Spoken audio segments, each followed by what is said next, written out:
guys, today I wanted to talk about something a little bit different in the form of a story time kind of thing, but also to raise awareness. So, the story begins with the day that I decided I was going to be a more healthy person. So I made all these little goals in my journal and decided to present myself with a different challenge every month. For 1 month it was to do more exercise, for 1 month it was to drink more water, and then it got to the month when I was supposed to cut down on sugar.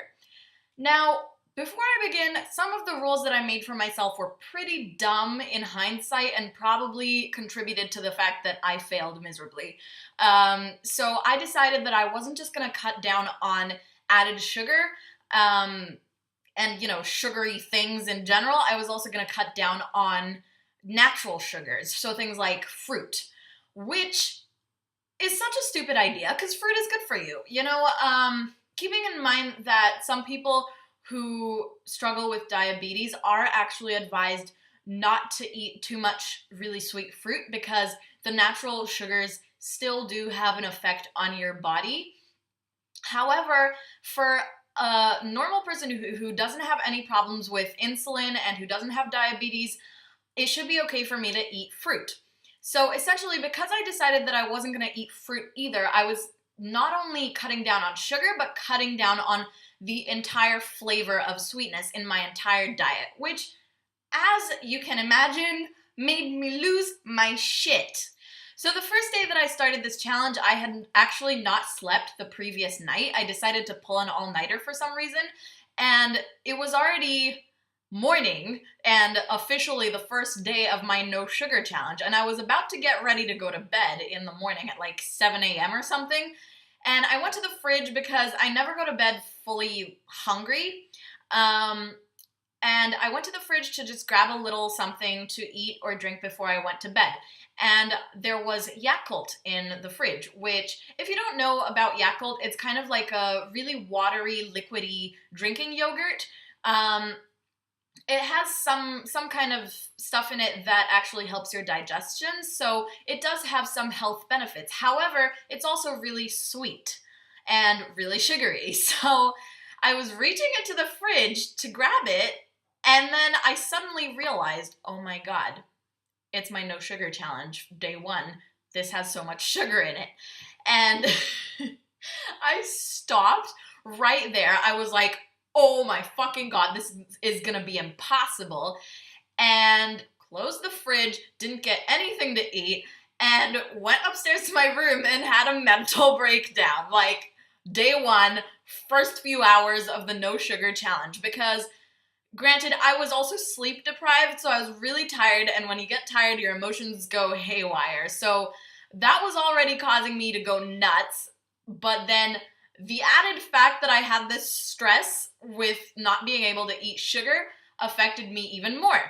So I went to bed hungry. I woke up a few hours later, and actually the whole time that I endured this whole no sugar challenge thing, I basically was starving myself.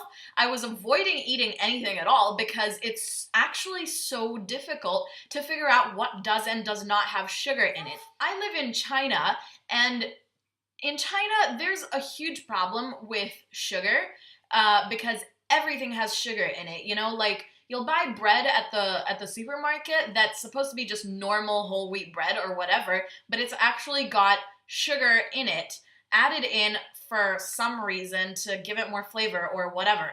I actually bought some bacon last week, and it was a Chinese brand of bacon, and it tasted sweet. So they put fucking sugar in bacon? I don't understand. Bacon's supposed to be salty? I'm so confused. Anyways, moving on. This challenge was getting increasingly difficult. I couldn't eat chocolate, which chocolate is like, ugh. I think I eat at least about 100 grams of chocolate on the average day if I'm to be happy that day. So I couldn't eat chocolate. I couldn't eat any of the things that I was usually eating. And I couldn't eat cereal, which usually cereal is what I eat for breakfast or just as a snack. So I went to the supermarket to try and find a brand of cereal that was sugar-free.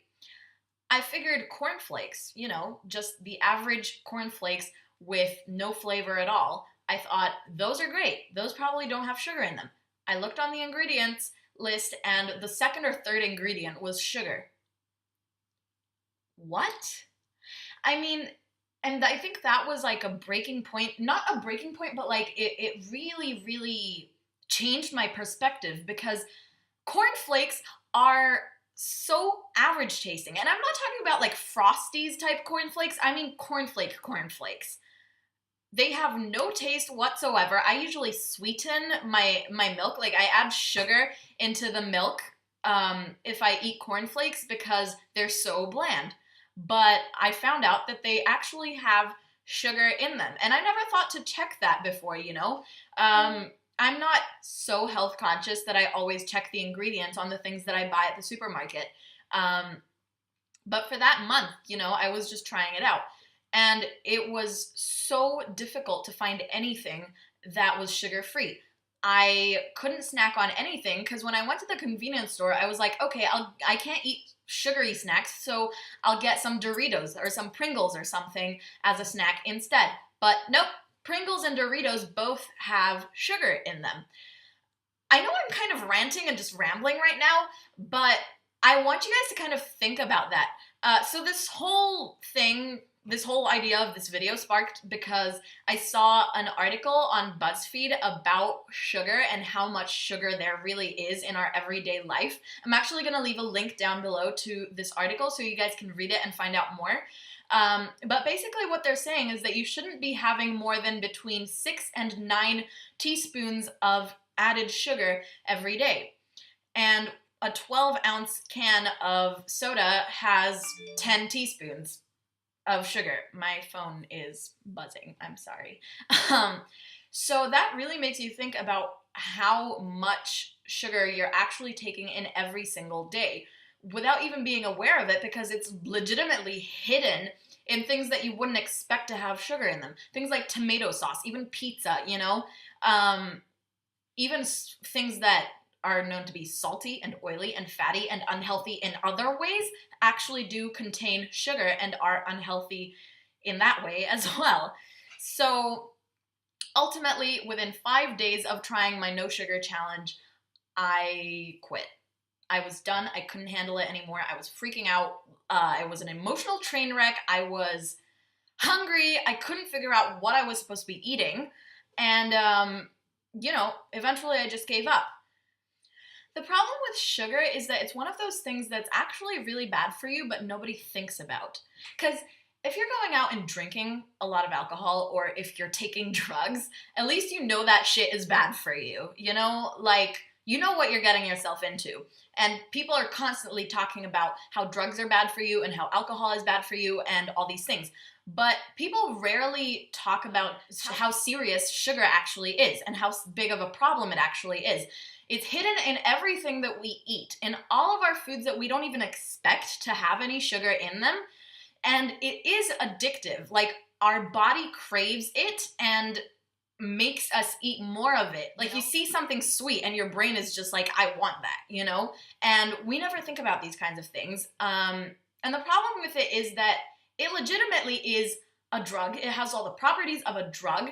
It's poisonous and bad for our bodies, but it's very slow acting. If you go out and you drink too much, one night of too much partying and too much alcohol could ruin your life. And everyone's aware of that. Everyone's aware that you can overdose on cocaine or whatever.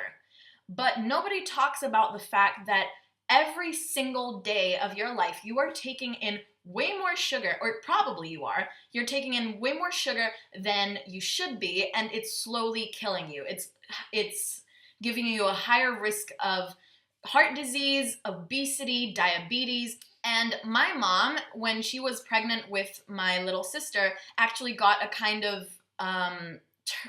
pregnancy diabetes. It's like a temporary kind of diabetes that only affects you when you're pregnant. But she really had to watch what she was eating.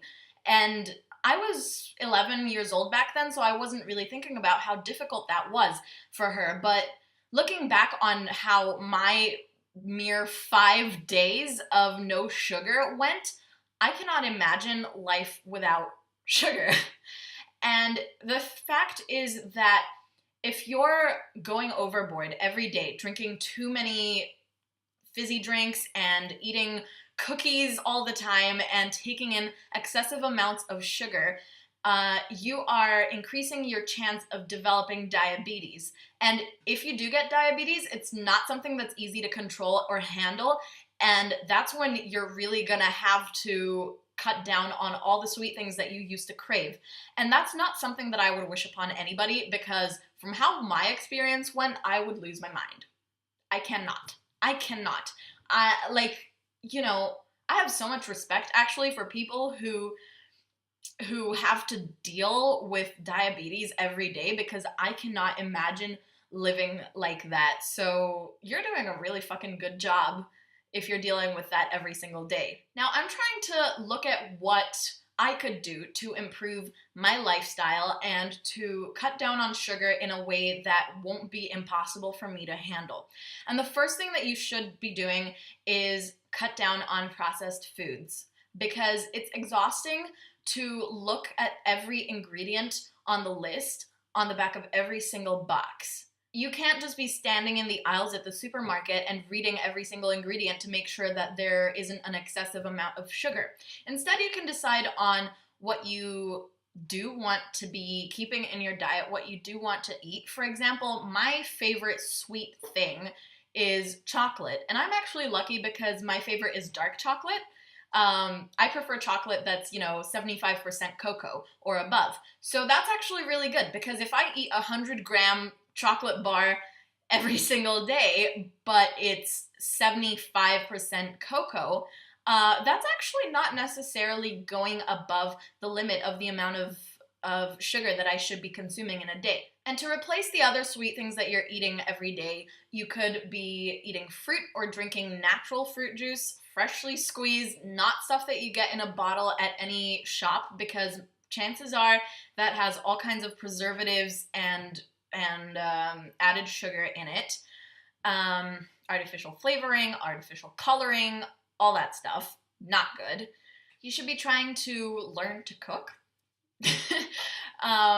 Because if you cook more from fresh ingredients, you know what you're putting in your food, and you know what you're putting in your body. If you are actually capable of cooking your own meals, you know exactly what's in it, and you know that there aren't any random artificial flavors and other things added in there. Because when you order from outside, when you get delivery from whatever place, restaurants are tailored to sell food to us. And that means that a lot of the time, food is less healthy at restaurants. Pizza and Chinese food, I mean, come on. Everybody knows that's full of oil and it's bad for you. I know this has gotten really long and you're like, why are you talking about this? But I just want to get people thinking about it, because it's easy to be oblivious. It's easy to not think about things and to avoid the subject. But if you do that for too long, you're the one who's going to be facing the consequences. If you look at me, you wouldn't think that I have an unhealthy diet necessarily. I mean, I'm skinny. I'm a skinny person. If anything, I should be eating more fat and eating more sugar, right? Logically, to try to put on some weight. But no, because I'm not fit. I'm not healthy. Even though I'm skinny, I have cellulite, and if I go up one flight of stairs, I will be panting.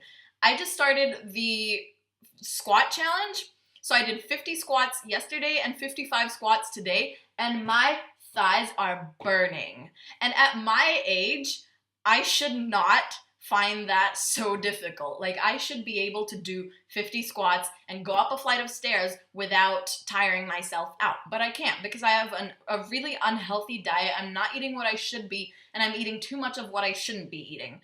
So as I try to make a change, I just want to talk about this on my channel and hopefully inspire a few of you to make a change as well. I'm not here to bash people for not eating healthy foods, because, it's your life and you'll do whatever you want with it. But I'm just saying, if you do want to live healthy and be healthy, It's so easy to think that you're eating healthy when you're actually not, because nobody scans the contents of every single box they buy at the supermarket, and nobody would have thought that freaking cornflakes with no taste at all have that amount of sugar. But I tried the no sugar challenge and I found out, and I was shocked. So it's been a long time since I've thought about this, but a few days ago I kind of looked back over my New Year's resolutions for 2016 and remembered that I'm supposed to be getting fit. I'm supposed to be more healthy this year and try to eat healthy and exercise and all that. So I'm making more changes. I'm giving myself another fresh start, and I just wanted to talk about this, raise awareness a little bit, and hope to inspire a few more people to be more health conscious. So, thank you guys so much for watching this video. I hope you enjoyed it, and I hope you didn't think I was ranting too much. But I really do hope that you learned something from what I've had to say, and I will link the article from BuzzFeed down below so you guys can read it and find out more, because I'm not a scientist and I don't know all the facts. Please like, comment, and subscribe, and I will see you guys in my next video, which I have promised myself I will be posting more often. So hopefully my next video will be soon. Alright, bye guys!